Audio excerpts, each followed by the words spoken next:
সঞ্চয়পত্র কেনা কমিয়ে দিচ্ছে মানুষ, এমনকি চোখে পড়ার মতো বেড়েছে সঞ্চয়পত্র ভাঙিয়ে ফেলার প্রবণতা। জানা গেছে গত অক্টোবর থেকে ডিসেম্বর পর্যন্ত ৩ মাসে দেশে ২৫,৬৯৫ কোটি টাকার সঞ্চয়পত্র ভেঙেছে গ্রাহকেরা। অন্যদিকে ২০২৪-২৫ অর্থ বছরের প্রথমার্ধে সঞ্চয়পত্র কেনার হার কমেছে ২৭%।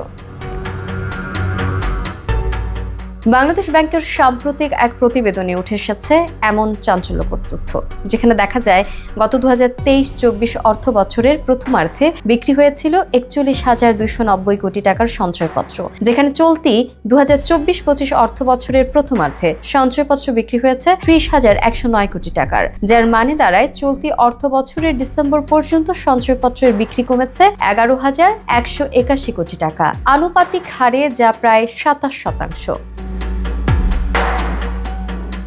এমন অবস্থায় বিশেষজ্ঞরা বলছেন, উচ্চ মূল্যস্ফীতির কারণে মানুষের ব্যয় বেড়েছে, সেই হারে আয় বাড়ছে না, সেজন্য অনেকেই সঞ্চয়পত্র ভাঙতে বাধ্য হচ্ছেন। আবার অনেক ব্যাংক গ্রাহকের টাকা দিতে পারছে না, এই আস্থাহীনতার কারণেও সঞ্চয়পত্র ভাঙছেন অনেক গ্রাহক। অন্যদিকে সরকার পরিবর্তনের পর ব্যাংক হিসাব জব্দ স্থগিতের মতো পদক্ষেপ নেয় অনেকেই সঞ্চয়পত্রে টাকা রাখতে আগ্রহ হারাচ্ছেন।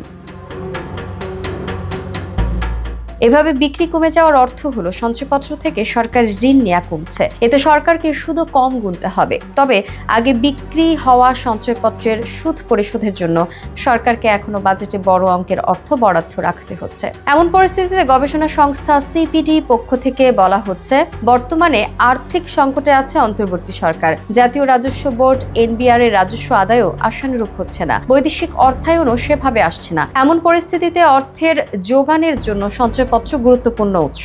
সঞ্চয়পত্র বিক্রি কমে যাওয়া ও ভাঙার হার বাড়লে নেতিবাচক প্রভাব পড়বে দেশের অর্থনীতিতে। এমনকি অর্থ বছরের মাঝপথে এসে বাজেট কর্তন করতে হতে পারে বলেও ধারণা করা হচ্ছে।